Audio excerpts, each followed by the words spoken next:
So I spoke about the long-term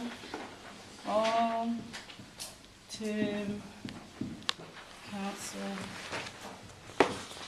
community plan. And long-term council community plan, when we spoke about the purpose, deals with the social. So if we go back to the purpose of the Act,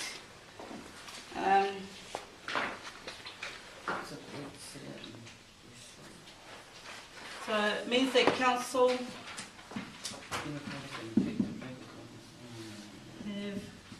to provide for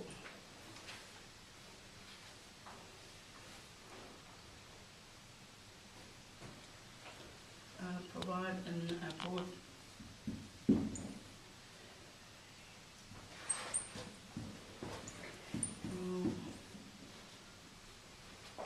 promoting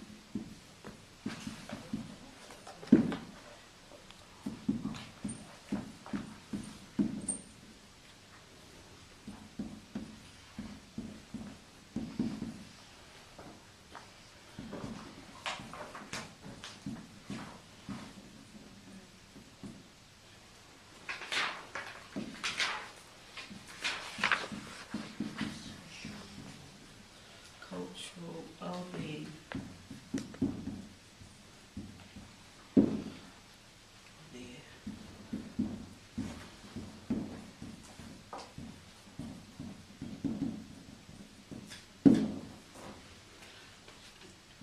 Taking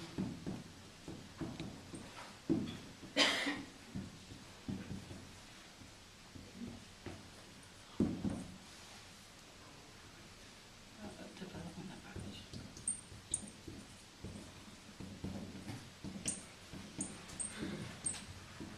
Okay. Pretty much that's what the long-term council community plan provides for. And local governments, which is your central, your city council, your district council, and your regional councils have to provide for. Now, in regards to your long-term council community plan, it's really, really important that if Māori want to participate, and the Act allows for those opportunities, that Māori participate when they're developing or reviewing the LTCCP is what it's called in short.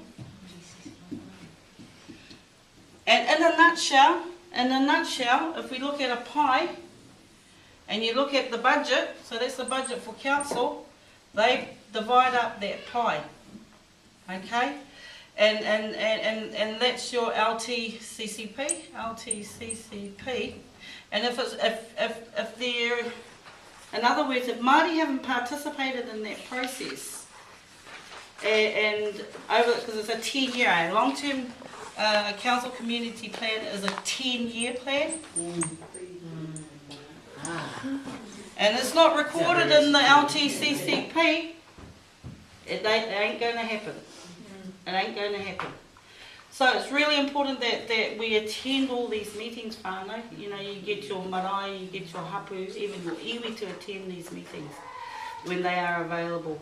And what Environment Waikato did when we had we were proposing our LTCCP is we had pan-tribal. We had a pan-tribal hui for our whole region, and we got all the councils to attend their hui. It's the first time in New Zealand that it actually happened. It was very hard. The hardest thing was the calendar, really, to find a date. But we managed to do that. And so what that meant is a lot of them used their iwi management plans. If they didn't, then they developed their own environmental plan, and that was inputted into our LTCCP. If that wasn't inputted into it, then it doesn't. There is a window of opportunity. I think it's every 3 years there's a review. So every 3 years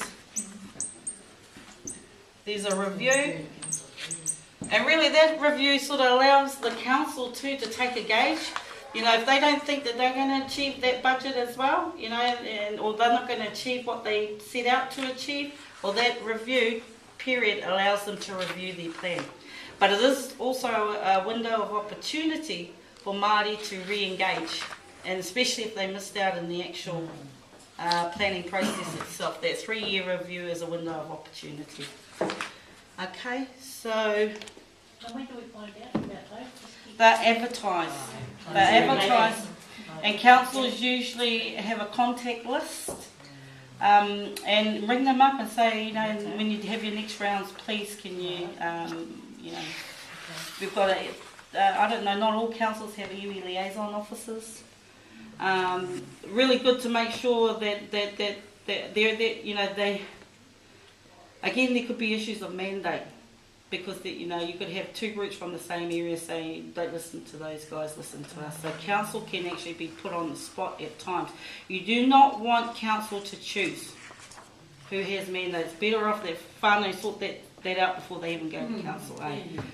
Because council will choose whomever, and it's usually the ones that they've had a long-term relationship with, or ones that they feel that relationship and trust has already been built. Doesn't mean to say that those are the right or wrong people to talk to. It's just the way it is. So you've got to start building your relationship with council. Very, very important, especially in regards. This council to be early in March, I think they did here on LTCCP. They held them. They went all around and held them. They had a couple of Yeah.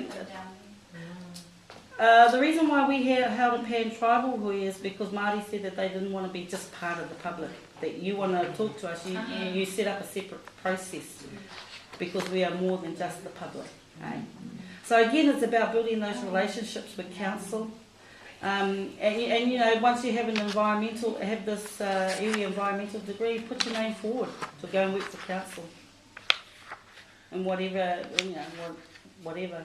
Be it a liaison officer, community officer even, whatever.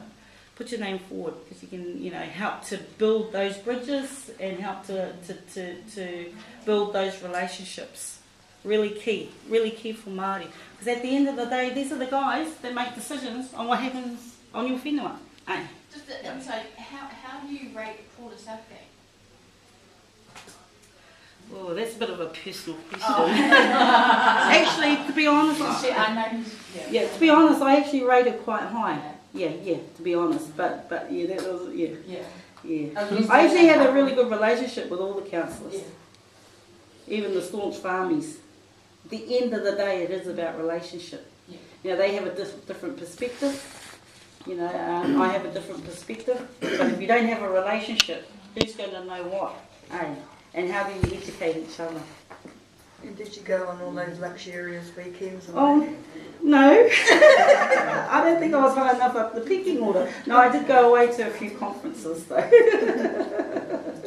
But not to a luxurious resort or anything. That's really the privilege of the politicians. Slept on their hands for that. Okay. So at the moment we have 12 regional councils, we have 73 territorial authorities, which are districts. No.